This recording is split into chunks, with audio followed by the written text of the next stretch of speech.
Gua nggak suka sama mayoritas karakter overpowered yang ada di kebanyakan anime, manga, dan lain-lain gitu saat ini. Terutama sama cerita karakter overpowered isekai. Karena secara penulisan bagi gue tuh boring banget. Semuanya kelar karena ya udah sekedar dia OP dan kuat banget. Tapi kalau ngomongin demografi atau genre populer lainnya, ada juga di Battle Shonen masalah ini. Inti video ini mas sebenarnya gue mau nyinyir aja kenapa gue nggak suka sama trope karakter overpowered yang saat ini mendominasi di pasar wibu sekarang. Karena bagi gue tuh boring banget cara mereka ngehandle karakter overpowered. Ya video ini bakal ngambil kayak beberapa contoh lah dari series ini. Gak tahu ini bakal spoiler atau apa, lihat aja deh intinya. Kayak ya udah deh lanjut. Jadi poin pertama yang jadi masalah karakter overpowered bagi gue itu ini, secara penulisan karakter overpowered itu ya daya tariknya bagi kebanyakan orang adalah dia tuh bisa ngelawan siapa aja karena saking kuatnya. Sehingga problem pertama dari sini, saking kuatnya itu kebanyakan gak punya konsekuensi atau efek negatif dari kekuatannya. Dia bisa ngelawan siapa aja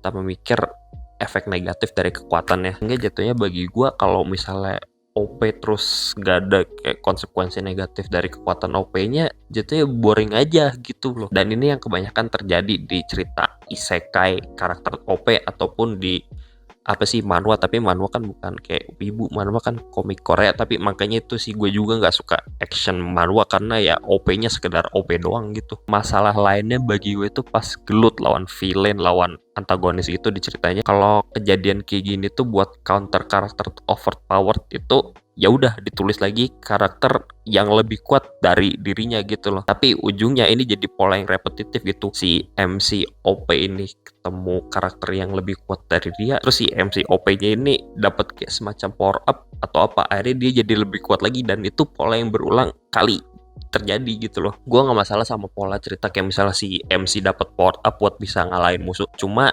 jangan keseringan dipakai gitu loh. Cuma kayak disimpan misalnya lawan apa sih karakter yang sangat penting buat progres cerita, itu gue nggak masalah. Tapi kalau berulang kali dipakai jatuhnya boring banget. Terus juga secara teknis kalau misalnya karakter overpowered ini dihandle dengan buruk kayak misalnya nggak bisa di counter, itu bakal nyusahin progres cerita. Atau gampangnya yang paling populer itu Gojo Satoru di Jujutsu Kaisen. Lo bisa argumen tentang lore Jujutsu Kaisen atau apa gitu loh, cuma gini, Gojo Satoru itu saking overpowerednya itu bakal nyusahin progres cerita biar menarik gitu loh.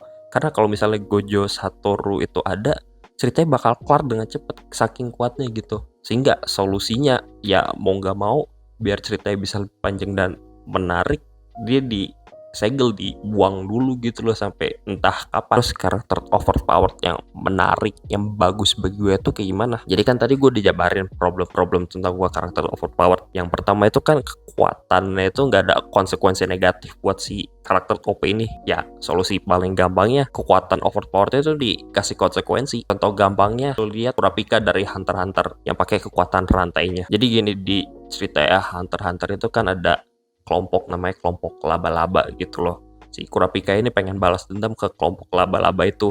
Dari rantainya itu ada salah satu yang spesifik bakal kuat kalau ngelawan laba-laba, bakal OP kalau ngelawan kelompok dari laba-laba ini. Cuma minusnya kalau misalnya nggak dipakai buat ngelawan laba-laba, dia bakal mati. Jadi salah satu kekuatan rantainya bakal OP kalau misalnya dipakai buat ngelawan laba-laba doang, dan kalau misalnya nggak dipakai lawan laba-laba dia bakal mati. Terus kekuatan Kurapika lainnya itu dia itu bisa jadi overpowered banget pakai kekuatan matanya dia, pakai Scarlet Eyes-nya dia, namanya itu Emperor Time-nya. Dia bakal jadi OP banget, tapi konsekuensinya tiap kali Emperor Time-nya dipakai, matanya dia itu jadi merah, 1 detik dia pakai kekuatan itu umurnya berkurang selama 1 jam. Jadi si Kurapika ini salah satu contoh kasus karakter overpowered yang menarik bagi gue karena kekuatan overpowered itu nggak bisa dipakai asal-asalan, harus di situasi tertentu biar jadi overpowered gitu loh. Yang kedua kan tadi gue jelasin kalau misalnya apa buat karakter overpowered yang nggak ada counter itu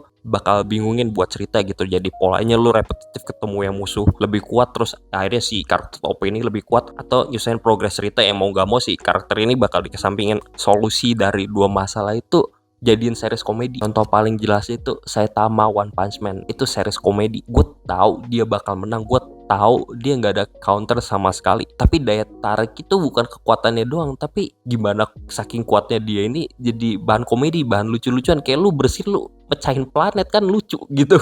Atau kalau mau contoh yang satunya lagi yang gue belum kelar lihat itu Eminence of Shadow, itu MC OP tapi rada cuni gitu, jadi lu lihat tingkah aja lu jadi kayak kesel, lu tahu dia itu OP tapi tingkahnya belagak gitu, jadi lucu di situ. Ini solusi rada aneh, rada ngelantur gitu.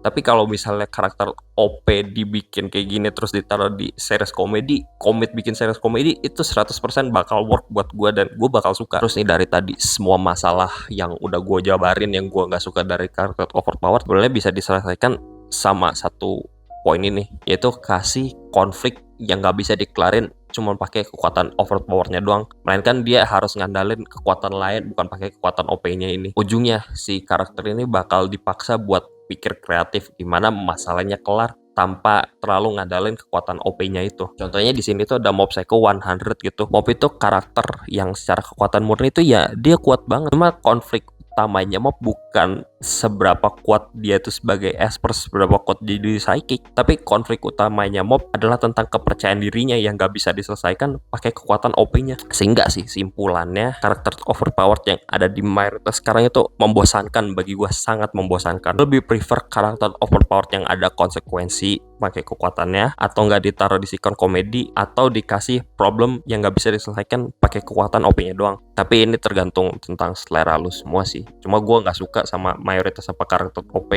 yang ada di pasar, dan video ini apa yang gue pengen dari karakter overpowered ke depannya. Udah gitu aja, bye.